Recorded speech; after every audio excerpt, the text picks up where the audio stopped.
7ാം സ്ഥാനം ചൊവ്വ, 8ാം സ്ഥാനം ബുധൻ. ബുധനെ കാണാൻ പോലില്ല അല്ലേ? അപ്പോ വ്യാഴം ഭയങ്കര തടിയനല്ലേ? ഞാൻ നേരത്തെ പറഞ്ഞല്ലേ ഭൂമിയിൽ എടുത്ത് എന്ത് ചെയ്യാം? വ്യാഴത്തിന് നിങ്ങൾ കേട്ടില്ലേ? പൊട്ടുതൊടാ അല്ലേ? വ്യാഴത്തിനടുത്ത് നമ്മൾ നെറ്റിക്ക് വെക്കുന്ന പൊട്ടിന്റെ വലിപ്പമേ ആർക്കുള്ളൂ? ഭൂമിക്കുള്ളൂ. ഇനി ഈ വ്യാഴം അത്ര തടിയനായ വ്യാഴം, ഈ വ്യാഴത്തിനെ നമ്മുടെ സൂര്യന്റെ അടുത്ത് വെച്ചുണ്ടല്ലോ ആ പൊട്ടിന്റെ വലിപ്പം പോലും ഉണ്ടാകും. പിന്നെയോ വെളിച്ചം തരുന്നു. അതെന്തിനാ സൂര്യന് ഈ ചൂടും വെളിച്ചം തരുന്നേ? ആ തീയാണ്. Very good. സൂര്യൻ തീയാണേ. നമ്മുടെ അടുപ്പ് തീയില്ലേ? ആ തീ നമ്മൾ തൊട്ടാലേ ഉണ്ടാവും.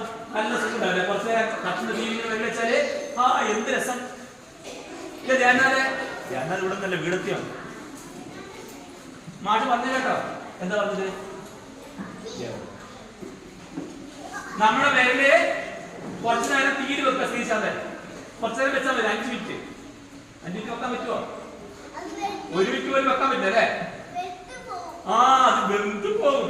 നമ്മള് വേഗം സമ്മതിക്കോ? നമ്മൾ അറിയാണ്ടൊക്കെ തീ തൊട്ടാൻ ചെയ്യാ പെട്ടെന്ന് കൈവിൽ വരില്ലേ? അപ്പൊ ഈ സൂര്യൻ തീയാണ്, എപ്പോഴും കത്തിക്കൊണ്ടിരിക്കുന്ന തീ. നമ്മള് വിറക് അടുപ്പിട്ട് കത്തിക്കൂലേ? അതൊക്കെ ചെറിയ തീ. കുറച്ച് കഴിയുമ്പോ വിറക് തീർന്നു പോവും, തീയും തീർന്നു പോകും. എന്നാ സൂര്യൻ തീർന്നു പോവോ? ഇല്ല. അത് എത്രയോ വർഷങ്ങൾ ഇനിയും കത്തിക്കൊണ്ടിരിക്കും. കോടിക്കണക്കിന് വർഷങ്ങൾ ഇനിയും കത്തിക്കൊണ്ടിരിക്കും. ആ കത്താൻ ആവശ്യമായ സാധനം നമ്മുടെ ഗ്യാസ് പോലെയൊക്കെയുള്ള എന്തൊക്കെയോ സാധനങ്ങൾ അത് ഉയർന്ന ക്ലാസ്സിൽ പഠിക്കുക. എന്താണെന്നുള്ളത് പലതരത്തിലുള്ള വാതകങ്ങൾ അതില് ഉണ്ട്. ആ വാതകങ്ങള് കത്തുമ്പോ ഭയങ്കരമായ ചൂടുണ്ടാവും, ഭയങ്കരമായ വെളിച്ചം ഉണ്ടാവും. ആ വെളിച്ചവും ചൂടുമാണ് നമുക്ക് സൂര്യനിൽ നിന്ന് കിട്ടുന്നത്.